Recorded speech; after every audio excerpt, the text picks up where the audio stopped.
देश में जैसे ही चुनाव का समय आता है, ओल्ड पेंशन स्कीम या पुरानी पेंशन स्कीम का मुद्दा जोर पकड़ लेता है।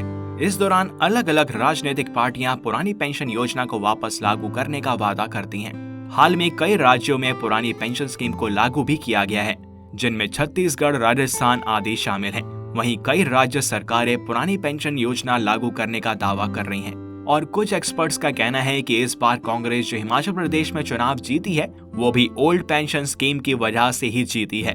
ऐसे में आपके लिए यह जानना जरूरी है कि आखिर पुरानी पेंशन स्कीम या ओपीएस क्या है। इस वीडियो में हम आपको इसी पेंशन स्कीम के बारे में बताएंगे और इसका देशवासियों पर क्या इम्पैक्ट है। लेकिन आगे बढ़ने से पहले अगर आप चैनल पर नए हैं तो इसको सब्सक्राइब कर लें और बेल आइकन को प्रेस करना ना भूलें। तो आइए जानते हैं ओपीएस यानी ओल्ड पेंशन स्कीम क्या है। पुरानी पेंशन योजना यानी ओल्ड पेंशन स्कीम के तहत सरकार साल 2004 से पहले गवर्नमेंट एम्प्लॉइज को रिटायरमेंट के बाद एक फिक्स पेंशन देती थी। ये पेंशन एम्प्लॉय के रिटायरमेंट के टाइम उनकी सैलरी पर आधारित होती थी। इस स्कीम में रिटायर हुए एम्प्लॉय की मौत के बाद उनकी फैमिली को भी पेंशन दी जाती थी। हालांकि इस स्कीम को 1 अप्रैल 2004 में बंद करके इसे राष्ट्रीय पेंशन योजना यानी नेशनल पेंशन स्कीम में बदल दिया गया। ओल्ड पेंशन स्कीम के तहत पेंशन की पूरी राशि सरकार देती थी, लेकिन नेशनल पेंशन स्कीम या न्यू पेंशन स्कीम में एक मेजर चेंज आया। ये पेंशन स्कीम के तहत कर्मचारी अपने बेसिक पे का 10% हिस्सा पेंशन के लिए देते हैं, जबकि स्टेट या सेंटर जिसका भी वो एम्प्लॉय है वो इस फंड में 14% कंट्रीब्यूट करेगा। अटल बिहारी वाजपेयी की सरकार ने अप्रैल 2005 के बाद एम्प्लॉय होने वाले गवर्नमेंट एम्प्लॉयज के लिए पुरानी पेंशन स्कीम को बंद कर दिया था। इसकी जगह न्यू पेंशन स्कीम लागू की गई थी। इसके बाद राज्यों ने भी नई पेंशन योजना को अपना लिया और इसके बाद से ही नई पेंशन योजना चल रही है। अब आप सोच रहे होंगे कि भाई पेंशन तो मिल ही रही है तो डिफरेंस है क्या। नई और पुरानी पेंशन योजना में कई बड़े डिफरेंसेस हैं। इस स्कीम में रिटायरमेंट के टाइम गवर्नमेंट एम्प्लॉयज की आधी सैलरी पेंशन के रूप में दी जाती है, जबकि न्यू पेंशन स्कीम में एम्प्लॉय को बेसिक सैलरी प्लस डीए का 10% हिस्सा कटता है। पुरानी पेंशन स्कीम में पेंशन के लिए एम्प्लॉय की सैलरी से कोई पैसा नहीं कटता है। वहीं नई पेंशन स्कीम में 6 महीने बाद मिलने वाले डीए का लॉ नहीं है। पुरानी पेंशन स्कीम में कंट्रीब्यूशन सरकार की ट्रेजरी के माध्यम से होता है। वहीं न्यू पेंशन में रिटायरमेंट के बाद एक फिक्स पेंशन की गारंटी नहीं होती। पुरानी स्कीम में रिटायर्ड कर्मचारी की मृत्यु होने पर उसके फैमिली मेंबर्स को पेंशन की राशि मिलती है। नई योजना में एनपीएस शेयर मार्केट पर बेस्ड है, इसलिए यहाँ टैक्स का भी लॉ है। अगर और विस्तार से समझें कि इनमें क्या डिफरेंस है तो वो इस प्रकार है। ओल्ड पेंशन स्कीम में पेंशन के लिए वेतन से कोई कटौती नहीं होती। वहीं दूसरी ओर एनपीएस में कर्मचारी के वेतन से 10% यानी बेसिक प्लस डीए की कटौती होती है। पुरानी पेंशन योजना में जीपीएफ यानी जनरल प्रोविडेंट फंड की सुविधा है। एनपीएस में जनरल प्रोविडेंट फंड की सुविधा को नहीं जोड़ा गया है। ओपीएस एक सुरक्षित पेंशन योजना है। इसका भुगतान सरकार की ट्रेजरी के जरिए किया जाता है। एनपीएस शेयर बाजार पर आधारित है। बाजार की चाल के आधार पर ही भुगतान होता है। ओपीएस में रिटायरमेंट के समय अंतिम बेसिक सैलरी के 50% तक निश्चित पेंशन मिलती है।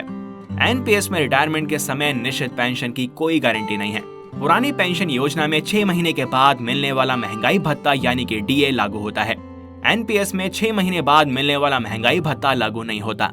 ओपीएस में रिटायरमेंट के बाद 20 लाख रुपए तक ग्रेच्युटी मिलती है। एनपीएस में रिटायरमेंट के समय ग्रेच्युटी का अस्थायी प्रावधान है।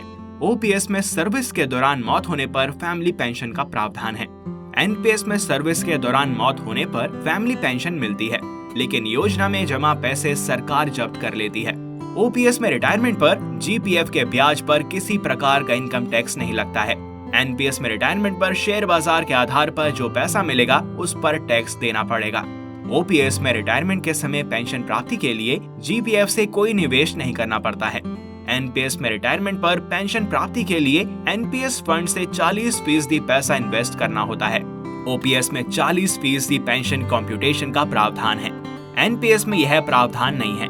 मेडिकल फैसिलिटी है, लेकिन एनपीएस में स्पष्ट प्रावधान नहीं है। बीते महीने एसबीआई के इकोनॉमिस्ट की लिखी एक रिपोर्ट के मुताबिक पुरानी पेंशन योजना आने वाले समय में इकोनॉमी के लिए घातक साबित हो सकती है। रिपोर्ट के मुताबिक गरीब राज्यों की श्रेणी में आने वाले छत्तीसगढ़, झारखंड और राजस्थान में सालाना पेंशन देनदारी 3 लाख करोड़ रुपए एस्टिमेटेड है। झारखंड के मामले में यह 217% है, राजस्थान में 190% और छत्तीसगढ़ में 207% है। रिपोर्ट में सजेस्ट किया गया है कि सुप्रीम कोर्ट द्वारा एक अपॉइंटेड कमेटी ऐसे खर्चों को राज्य की जीडीपी या राज्य के कर संग्रह यानी टैक्स कलेक्शन के 1% तक लिमिट कर दे। इधर एक्सपर्ट्स के मुताबिक पहले से ही कर्ज में डूबे राज्यों के लिए यह योजना एक मुसीबत ला सकती है। इससे आगामी सरकारों पर बड़ा फाइनेंशियल बर्डन पड़ेगा। नई और पुरानी पेंशन योजना का कर्मचारियों की पेंशन पर बड़ा डिफरेंस है। इसे ऐसे समझें कि अगर अभी 80,000 रुपए सैलरी पाने वाला कोई शिक्षक रिटायर होता है तो पुरानी पेंशन योजना के हिसाब से उसे करीब 30 से 40,000 रुपए पेंशन मिलेगी। वहीं अगर नई पेंशन योजना के हिसाब से देखें तो उस शिक्षक को बामुश्किल 10 से 20,000 रुपए ही पेंशन मिलेगी, क्योंकि न्यू पेंशन स्कीम के तहत उस एम्प्लॉय को अपने कंट्रीब्यूशन का 60% तक का पैसा एक बार में ही विड्रॉ करने का ऑप्शन होगा। और सबसे अहम बात यह है कि ये अमाउंट एग्जिस्टिंग टैक्स रेट्स पर टैक्सेबल होगा।